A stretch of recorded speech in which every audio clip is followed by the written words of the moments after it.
Okay, तो हम लोग जो है शुरू करने वाले हैं। ये क्या हो गया भाई? हाँ, तो हम लोग जो है शुरू करने वाले हैं डेटा इंटरप्रिटेशन एंड एनालिसिस। ठीक है, ये अड्डा 24/7 की बुक है।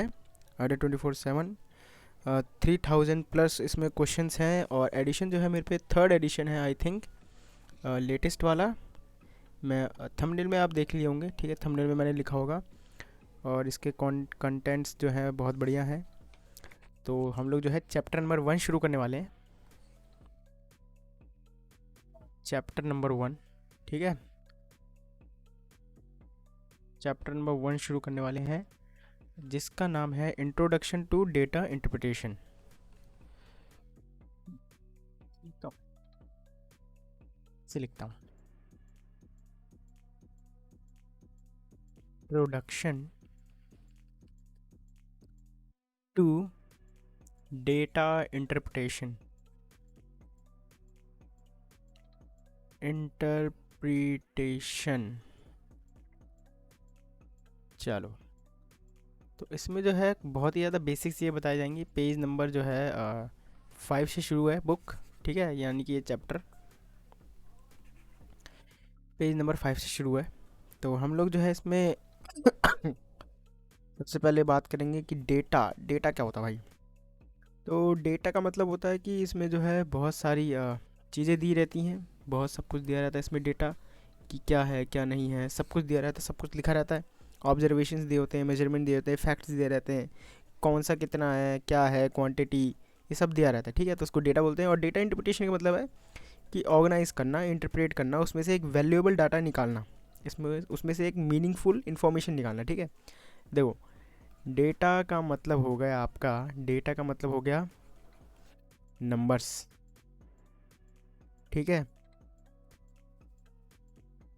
ऑब्जर्वेशंस, इसमें ऑब्जर्वेशंस होंगी कि कितने, क्या है, पॉपुलेशन कितनी है, कितने लोग हैं, क्या है, कैसे हैं, ठीक है। मेजरमेंट्स होगा कि ये कितना है, ये कितने बड़े हैं, ठीक है, कौन कितना छोटा है, इसमें कितने लोग रहते हैं, मेजर करेंगे, ठीक। तो इसमें जो है मेजरमेंट होगा, मेजरमेंट्स, गॉट इट। लेकिन वहीं जब बात आती है डेटा इंटरप्रिटेशन की, डेटा इंटरप्रिटेशंस की बात आती है, तो इसमें क्या होता है?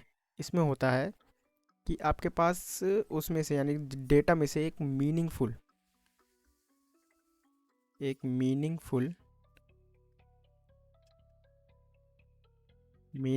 इंफॉर्मेशन निकालना। इंफॉर्मेशन, एक मीनिंगफुल इंफॉर्मेशन निकालना कि भाई हाँ, कि इस गांव में इतने लोग हैं तो हमें ये सब करना चाहिए, और इस गांव में इतने लोग हैं तो हमें ये सब करना चाहिए। जैसे कि इस गांव में ज़्यादा लोग हैं तो हमें ज़्यादा पानी के नल लगाने चाहिए, इस गांव में कम लोग हैं तो कम पानी के नल लगाने चाहिए, ठीक है। तो इससे जो है हम लोग पता करते हैं। बेसिक्स है, बहुत ही बेसिक बेसिक है ये सारी, मतलब चीज़ें आगे आपको काम भी नहीं आएंगे, आपको याद भी नहीं रहेगा क्या है क्या नहीं, फिर भी मैं बता देता हूँ। ओके, तो बेसिक टूल्स आपको क्या क्या आते रहने चाहिए। बेसिक टूल्स क्या हैं? Basic tools to solve data interpretation. Data interpretation, ठीक है, क्या है बेसिक टूल, क्या है? तो सबसे पहले तो है कैलकुलेशंस आनी चाहिए आपको, बहुत ही तगड़ी लेवल की कैलकुलेशंस, मतलब आपके दिमाग में ही सारी कैलकुलेशन हो जानी चाहिए। दूसरा है परसेंटेज आना चाहिए, वो भी कैलकुलेशन का ही पार्ट है, लेकिन परसेंटेज आना चाहिए आपको हाई लेवल की, कि देखते ही बता दे कि हाँ ये इतना परसेंट है, वो इतना परसेंट है। रेशियो आना चाहिए आपको, ठीक है। एवरेज आना चाहिए आपको, ठीक है। तो ये सारी चीज़ें हैं जो बेसिक्स बेसिक्स हैं, जो आपको आनी चाहिए। चलो, यहाँ पे आपको बताते हैं कुछ चीज़ें। तो सबसे पहले हम लोग बात कर लेते हैं कैलकुलेशंस की। कैलकुलेशन में हमें क्या क्या आनी चाहिए, मतलब क्या होता है कैलकुलेशन, क्या क्या हमें मतलब समझना है कैलकुलेशंस में। कैलकुलेशन में हमें टेबल समझ में आनी चाहिए कि टेबल्स क्या होती हैं। Squares and cubes, square root और क्यूब रूट निकालना आना चाहिए। शॉर्ट ट्रिक्स आनी चाहिए आपको, बेसिकली कैसे निकालते हैं, स्क्वायर्स निकालना आना चाहिए, ठीक। स्क्वायर का मतलब है कि एक से लेके आपको 20 तक स्क्वायर्स तो याद रहनी ही चाहिए। क्यूब्स में भी एक से लेके 10 तक क्यूब्स याद रहने चाहिए, ठीक है। ये सब आपको होना चाहिए। टेबल्स में भी आपको 1 से लेके 20 तक टेबल याद रहना चाहिए, ठीक है। स्क्वायर रूट आपको शॉर्ट ट्रिक आनी चाहिए। रेसिप्रोकल्स वैल्यूज़ ये भी आने चाहिए। रेसिप्रोकल वैल्यूज़ आपको आने चाहिए कि भाई कैसे निकालते हैं रेसिप्रोकल वैल्यू। तो ये सब जो है इंटरनेट से पढ़ के आना, ठीक। पढ़ लेना या फिर कहीं से आपको पता चल जाएगा, या फिर आपको ये आती होंगी। अगर आपने 12th तक मैथ कर रखी है तो ये सब आपको आती होंगी, बस आपने ये नाम सुन लिया तो आपको लग रहा है ये क्या नाम है, लेकिन आपको अंदर ही अंदर कहीं आता है। अगर आपने 12th तक मैथ कर रखी है, 12th या 10th तक भी कर रखी है तो भी आपको आती होंगी, और अगर नहीं आती तो आपको बीच बीच में सिखा देंगे, चिंता वाली बात नहीं है। परसेंटेज ये तो आपको आती ही होगी, गारंटीड है, ठीक है। कुछ चीज़ें हैं परसेंटेज में जो कि आपको आनी चाहिए, जिसकी परसेंटेज इंक्रीज, परसेंटेज डिक्रीज, ठीक है। क्वांटिटी वन कैसे निकालना है, क्वांटिटी टू कैसे निकालनी है, कौन कितना बड़ा है कौन कितना छोटा है, ये सब आते होंगे। और साथ में आपको ये भी आना चाहिए कि 1% का क्या मतलब होता है।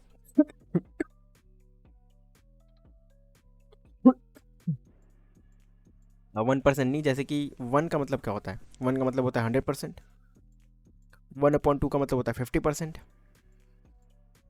ठीक है।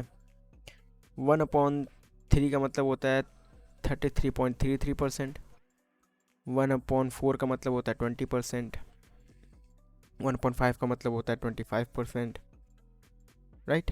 25 नहीं, मतलब जो भी होता है, मेरे को याद नहीं आ रहा है क्या था यार। 4 to the 8, हाँ सॉरी उल्टा लिख दिया मैंने। 5 का होता है 20% और 4 का होता है 25%, ठीक है। तो ये सब आपको आना चाहिए। ये एक्चुअली मैं लाइन से लिख रहा हूँ इसलिए मैं भी भूल गया, लेकिन ये मुझे भी आता है, ठीक है। ऐसी बात नहीं है कि नहीं आता है, अच्छे से याद है मुझे, ठीक है। बस आपको ये आते रहना चाहिए। चलिए, ये तो हो गया, एग्जांपल्स दे रखे हैं। रेशियो, फिर उसके बाद आपको रेशियो आते रहना चाहिए। रेशियो आना चाहिए कि भाई रेशियो का मतलब क्या होता है। रेशियो का मतलब होता है कि क्वांटिटी वन और क्वांटिटी टू का रेशियो क्या है, ठीक है। कौन कितना है, ये रेशियो कहलाता है, ठीक। एवरेज आना चाहिए, एवरेज आता ही होगा आपको, राइट। एवरेज आना चाहिए। एवरेज का मतलब ये होगा sum of all values upon number of quantities, ठीक है। Sum of all values upon में number of values, number of values, ये सारी चीज़ आपको आती रहनी चाहिए, बहुत ही बेसिक्स है। इसके बाद है कुछ इंपॉर्टेंट पॉइंट्स हैं, सॉल्व करते वक्त ये अगर आप याद रखेंगे तो अच्छा रहेगा। Important points to be remember, ठीक है।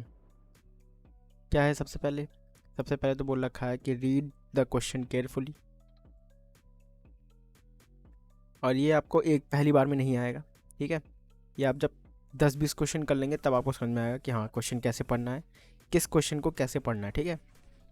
तो ये जो है पहली बार में नहीं आएगा, तो परेशान मत होना कि भाई मेरे को तो क्वेश्चन पढ़ना नहीं आ रहा। एनालाइज, एनालाइज, अरे यार,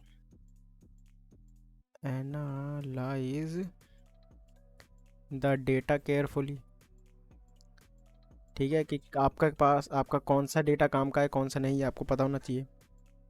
don't worry about much data, क्योंकि इसमें से बहुत डाटा आपके काम का ही नहीं होता, बस वो ऐसे ही लिख देते हैं, ठीक है। Don't worry about too much data, got it. Learn to skim through data, ठीक है। मतलब पहले क्वेश्चन पढ़ोगे तो आपको पता चल जाएगा कि कौन कौन सा डाटा आपके काम का है। लर्न टू स्किम डेटा, ठीक। अवॉइड अननेसेसरी कैलकुलेशंस, तो ये आप जब आप डेटा ही स्किम करना सीख जाओगे तो अननेसेसरी कैलकुलेशंस भी नहीं करोगे, ठीक है। ये सारी चीज़ें जो हैं आपको आगे पता चल जाएंगी बहुत ही इसी तरीके से। कैलकुलेशंस छठा, वैसे ये सारे पॉइंट्स जो है ना, मेंस में काम नहीं आता, क्योंकि मेंस में जो है इन सब पॉइंट्स का उल्लंघन करके क्वेश्चन ऐसा दिया जाता है कि आपको क्वेश्चन तो पढ़ना ही है, एनालाइज तो करना ही है, लेकिन आपको पूरा डाटा पढ़ना पड़ेगा। मेंस में ऐसे क्वेश्चन आते हैं। मेंस में ऐसे क्वेश्चन आते हैं कि ये स्किम डाटा करना ही नहीं है, क्योंकि सारे डाटा का यूज़ होगा। अवॉइड अननेसेसरी कैलकुलेशन, वहाँ पे आपको पहली अननेसेसरी कैलकुलेशन कर लेनी चाहिए थी। मतलब मीन्स में ऐसे ही होता है, ठीक।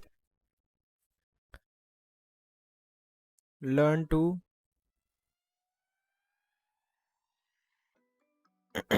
लर्न टू अप्रोक्सीमेट, ठीक है, कि मतलब ज़रूरी नहीं है कि अप्रोक्सीमेट मतलब 1/3 इज इक्वल टू 33.33%, ये याद होना चाहिए आपको, समझ रहे। तो 2/3 क्या होगा, 66.66%। 3/3 1 होगा, तो ये आपको याद रहना चाहिए, ठीक है। ऐसा नहीं है कि 99.99%, ये मत लिख देना, 100% होता है ये तो, ठीक है। 3/3 मतलब 100% वो, ये मत लिख देना 99.99%, नहीं, वो 100% ही होता है, ठीक है। तो ये जो है मतलब अप्रॉक्सीमेशन जो है आपको आ जाएगा जैसे जैसे आप सीखेंगे। Pay close attention to the unit used मतलब आपको टेबल बना देंगे, ठीक है। अब यहाँ पे लिखा होगा परसेंटेज ऑफ पॉपुलेशन या परसेंटेज ऑफ कुछ, और यहाँ पे लिख देंगे 66, 77, 99। आपको लगेगा कि 66 क्या है, 77 क्या है, आप दिमाग घूम जाएगा, क्योंकि उसमें 66% ऐसे परसेंट नहीं लिखा होगा, आपको ऊपर ही लिख के दे देंगे कि ये परसेंट है। तब आप सोचेंगे कि क्या है, क्योंकि आपने क्वेश्चन ठीक से पढ़ा नहीं है, तब आपको समझ में नहीं आया कि ये क्या है क्या नहीं। तो आपको मतलब यूनिट्स पे ध्यान देना है कि वो क्या है, रेशो पे ध्यान देना है वो क्या है, ठीक है। Skip question that need too much calculation, वो क्वेश्चन छोड़ दो जिसमें बहुत सारी कैलकुलेशन चाहिए, टाइम बचाना है ना भाई।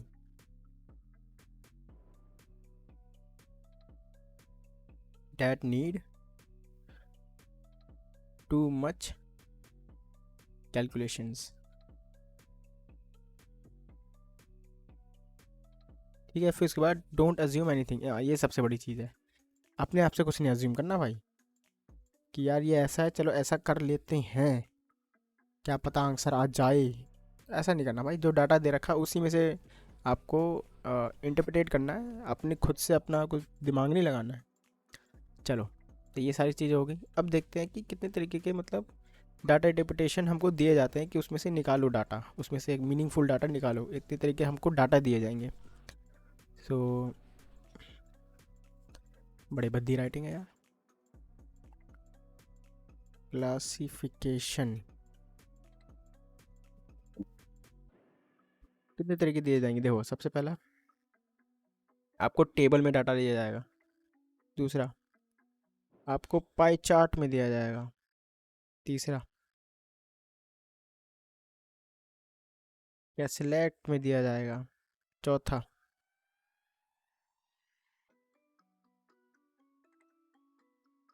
graph में दिया जाएगा, मैटिक में दिया जाएगा, सातवां बार ग्राफ में दिया जाएगा, आठवां मिक्स्ड ग्राफ में दिया जाएगा,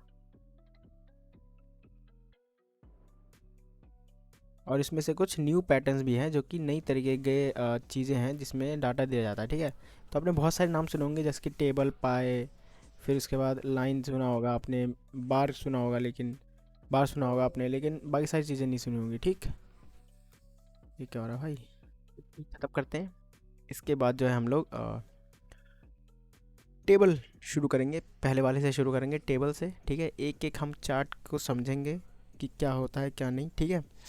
और फिर उसके बाद यहाँ पे चैप्टर नंबर 1 इसी से रिलेटेड है, आपको हर एक चार्ट का एक छोटी सी झलक दिखाई जाएगी, ज़्यादा डिटेल में नहीं जाएंगे, बस छोटी छोटी झलक दिखा देंगे आपको कि क्या कैसे होता है, और आपको समझा देंगे कि क्या है कैसे है क्या नहीं है, ठीक है।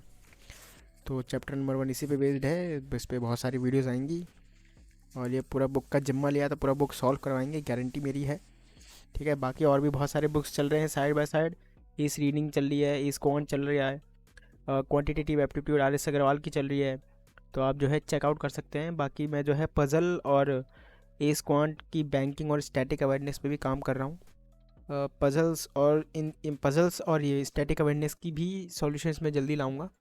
तब तक के लिए आप सब्सक्राइब करें, लाइक करें, और बस मिलते हैं फिर